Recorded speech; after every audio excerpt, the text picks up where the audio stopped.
SMT Nation, we back. Nation, we got to talk about this. All right, this is pretty big for the industry. You know, you just can't overlook big cable. They add tons of customers every quarter. And they're taking the customers that would be on Verizon postpaid, would be at AT&T, would be at T-Mobile. Right, so Spectrum, you know, Charter Spectrum, and now with that Spectrum mobile bundle that they put together, they offer a very compelling option, and they have been taking their share. Pictured here on the screen, you'll see what they have been doing in the recent history. I'm going to cover that here in today's video and take a look at a statement, some data from Evercore about the future and whether or not it's sustainable growth and if the customers are going to start leaving once that bundle price is over. All right, so we'll be covering that here. The article, I got it from Jeff Baumgartner, light reading. I'll be sure to link it for you in the description. And of course, if you want to support the SMT YouTube channel and the productions here, show your appreciation for the content, become a member, support us on Patreon or any type of, coffee, donos, or whatever. It's all appreciated. Thank you. All right, so the title, Charter could retain 75% of Spectrum One's promo-free mobile lines. Okay, so 75%. How realistic is that? Is that pie in the sky? Is that best case scenario? Is it likely? Let's dive in. Okay, so Charter's Spectrum One bundle is a promotion that brings together home broadband and a free mobile line for a year. The promotional price for that year prices at $50 a month. It increases to $70 a month after that year. So the question now becomes, is this bubble going to burst? And all of a sudden, are we going to see churn?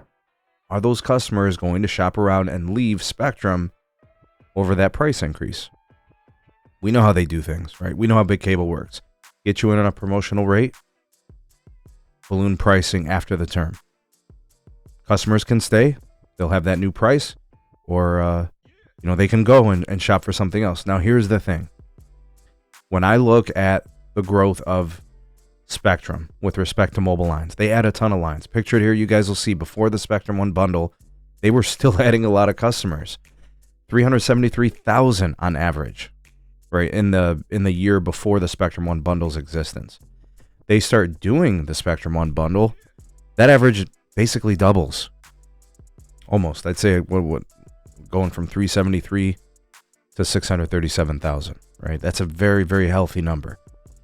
The customer at Spectrum is a price-sensitive customer. They are leaving their provider to get a better price.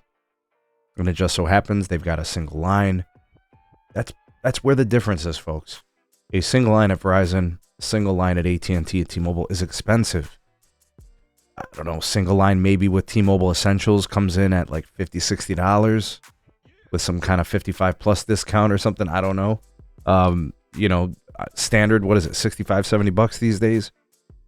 Right? So they're still in play as their cheaper option, even with a price increase.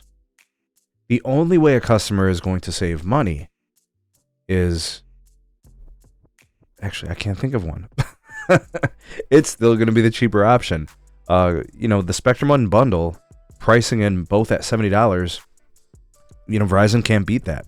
A single line with Verizon's 5G home internet, it's still going to put you closer to $100. Spectrum's coming in at $70. AT&T, whatever they got, DSL or fiber, the average person is paying like $60 a month just for the wire line. A wireless line is going to be another $60, $70, even if you have a discount, AARP or signature discount or whatever else. So you're coming in over $100, right? Maybe you're in play for the 25% discount there, right? Brings you down, $20 or something, $25. Still has you around $95, $100. T-Mobile, you get the home internet, you get a wireless line with them. They're still at $100 or more. So I think Evercore, these folks that did this research, saying that 70%, 75% of customers would stay. Yeah, because those customers, they're not dumb, they're not intelligent, they're just making a decision based on cost. It's just a simple calculus. A 75% retention rate, I think, is very realistic. Even with the Spectrum One roll-off, I still think they're going to have limited disconnections.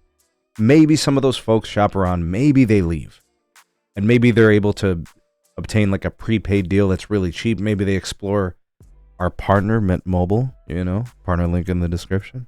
Maybe they explore something like that, and then they find a cheap home internet option or something. I don't know. But I think they're probably right.